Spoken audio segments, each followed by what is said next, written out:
Hi అండి, నిన్న మా షాప్ చూపిస్తానని చెప్పినా కదా. నిన్న వర్షం వచ్చేసింది, చూపించే కుదరలేదండి. మా షాప్ వచ్చేసి పెరేసంద్ర టు సాద్లీ రోడ్లో ఉంటుంది. ఇది పెరేసంద్ర రోడ్డు, ఇటువైపు వచ్చేసి సాద్లీ రోడ్డు. మెయిన్ రోడ్డుకే ఉంటుందండి మా షాపు.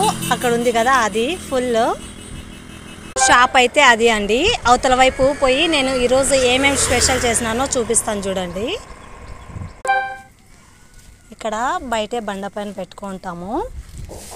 ఇవి మామూలు వడలు, అలసంద వడలు, కోడిగుడ్డు బజ్జీలు, మిరపకాయ బజ్జీలు. ఈరోజైతే కొంచెం వాన ఎక్కువగా పడిన దానికి ఫుల్ బిజీ అయిపోయినాము. ఇప్పుడు కొంచెం ఫ్రీ దొరకగానే వీడియో చేస్తాను చూడండి. లోపలైతే చికెన్ షాప్ ఉంటుంది, ఇక్కడే చికెన్ కూడా చిక్కుతుంది. ప్రతిరోజు నేను డ్యూటీ అయిపోతానే ఈ డ్యూటీలో జాయిన్ అయిపోతానండి. ఓకేనా ఫ్రెండ్స్.